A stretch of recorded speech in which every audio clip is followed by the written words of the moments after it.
Di video kali ini, Detektif V akan menjelajahi mengenai konsep kestabilan inti atom dan radioaktivitas. Yang kita bayangkan ketika mendengar kata radioaktivitas adalah ini, dan ini.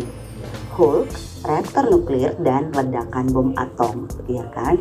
Nah, tapi sebenarnya dari pasta gigi, jam tangan, air, dan mentega, ini random banget ya contohnya ya.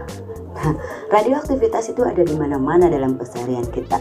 Kok bisa ya? Apa sih yang terjadi?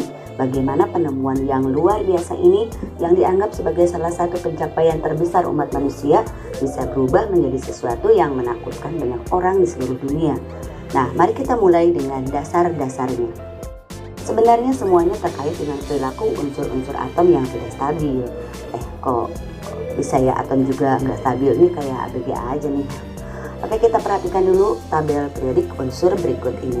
Di tabel periodik unsur terdapat 118 unsur yang berbeda dengan nomor atom atau jumlah proton yang dimiliki setiap unsur juga berbeda-beda.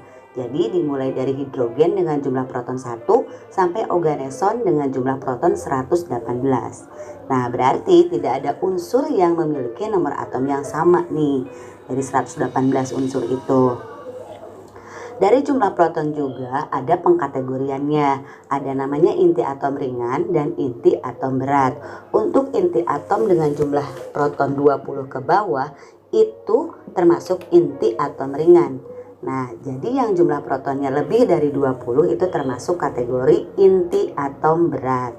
Yang termasuk inti atom ringan dimulai dari hidrogen, itu yang nomor atomnya atau jumlah protonnya 1, kemudian helium, litium sampai ke kalsium dengan jumlah protonnya 20, dan untuk inti atom berat dimulai dari skandium dengan jumlah proton 21 sampai oganeson tadi ya, yang jumlah protonnya ada 118. Nah, itu kan kontribusi proton di dalam inti atom. Nah, sekarang bagaimana kontribusi neutron di dalam inti atom? Kan kita sudah tahu bahwa penyusun inti atom itu bukan proton aja, ada neutron juga. Nah, ternyata jumlah neutron ini membuat atom itu memiliki kembaran. Jadi ada beberapa atom yang sama-sama memiliki jumlah proton yang sama nih, tapi nomor masanya berbeda. Ya, berarti jumlah neutronnya itu berbeda. Atom yang memiliki jumlah proton yang sama tapi jumlah neutron yang berbeda ini dinamakan dengan isotop. Contohnya hidrogen. Hidrogen memiliki kembaran bernama deuterium dengan nomor massa 2, berarti neutronnya 1, dan tritium dengan nomor massa 3, berarti neutronnya itu 2. Mereka masih sama-sama atom hidrogen, tetapi dengan nomor massa yang berbeda-beda. Nah, selain memunculkan isotop bagi suatu atom, jumlah neutron juga mempengaruhi kestabilan suatu inti atom. Nah, ternyata ya, walaupun neutron tidak bermuatan, tapi berdampak besar nih terhadap kestabilan inti suatu atom. Jadi kayak diam-diam menghanyutkan gitu ya. Nah, jadi kestabilan inti atom itu dipengaruhi oleh perbandingan jumlah neutron dan proton yang berada di dalam inti atom tersebut. Untuk inti atom ringan dikatakan stabil apabila jumlah neutron sama dengan jumlah protonnya. Jadi N per Z-nya itu sama dengan 1. Contohnya atom karbon 12.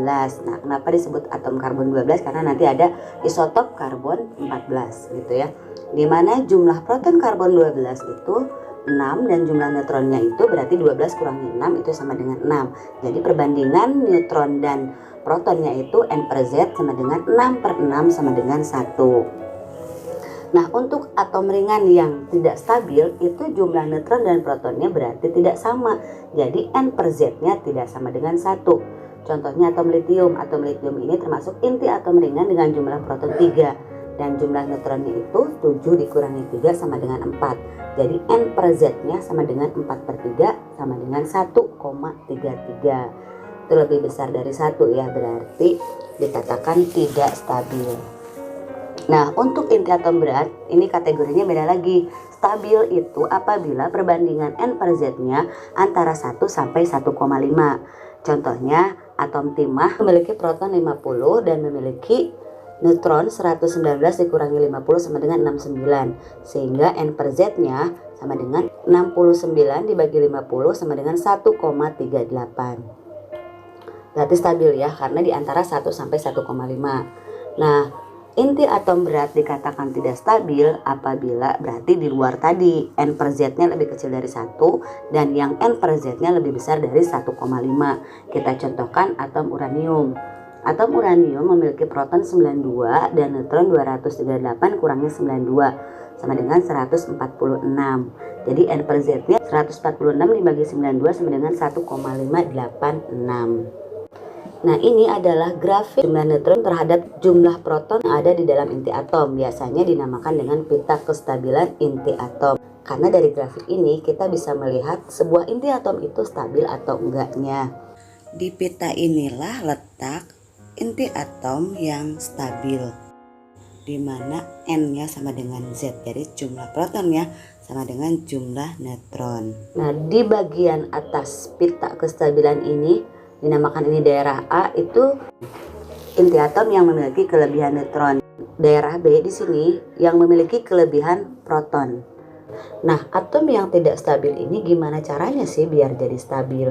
Nah, sebenarnya atom yang tidak stabil ini secara spontan membuat dirinya itu menjadi stabil gitu, dengan cara memancarkan, ya kalau misalkan dia kelebihan proton ya dia memancarkan proton, ketika dia kelebihan neutron ya dia memancarkan neutron gitu.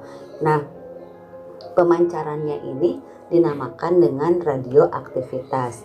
Pemancarannya ini biasanya disertai dengan partikel alfa, partikel beta, dan partikel gamma atau penggabungan dari ketiganya. Jadi ada 3 macam radioaktivitas. Yang pertama yaitu peluruhan sinar alfa, peluruhan sinar beta, dan peluruhan sinar gamma. Nah, kenapa sih si inti atom itu harus meluruh?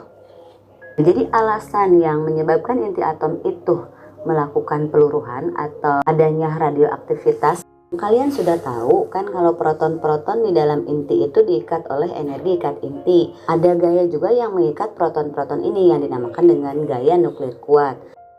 Gaya nuklir kuat adalah apa yang membuat inti tetap bersama, mencegah proton yang bermuatan positif saling menjauh dan memecahkan inti atom. Gaya nuklir kuat ini bisa menghilangkan pengaruh gaya tolak menolak antar proton. Nah, tapi gaya ini bukan hanya mengikat proton-proton aja, tapi juga mengikat neutron-neutron yang ada di dalam inti atom. Nah, sifat gaya ini dia itu lebih kuat daripada gaya listrik proton apabila jaraknya dekat. Tetapi apabila jaraknya jauh itu akan sangat lemah si gaya ini. Ini maksudnya jauh dekat itu ukuran inti atom ya, bukan ukuran kita manusia. Jadi inti atom yang memiliki proton-proton yang lebih banyak ini akan mulai goyah si gaya nuklirnya. Itu berarti ada terlalu banyak gaya tolak sehingga dapat mengurangi atau menghilangkan gaya nuklir kuat tadi. Sehingga mau nggak mau protonnya itu harus diluruhkan atau harus dilepaskan. Gaya nuklir ini juga akan mulai goyah ketika jumlah neutron di dalam inti itu jumlahnya melebihi jumlah proton. Ya, walaupun neutron itu bersifat netral dan tidak benar-benar saling tolak menolak, tetapi kalau di dalam inti atom terlalu banyak neutron, maka di dalam inti atom itu akan sesak gitu, akan penuh. Jadi kayak terlalu banyak orang di ruangan yang sempit gitu. Jadi neutronnya itu harus dilepaskan. Inti atom yang melebihi ambang batas jumlah neutron dan proton yang dapat ditahan oleh gaya nuklir kuat dengan nyaman akan menjadi tidak stabil. Jadi akhirnya inti atom itu ya mau nggak mau untuk mencapai kestabilannya itu akhirnya akan melepaskan kelebihan yang ada di dalam inti atomnya.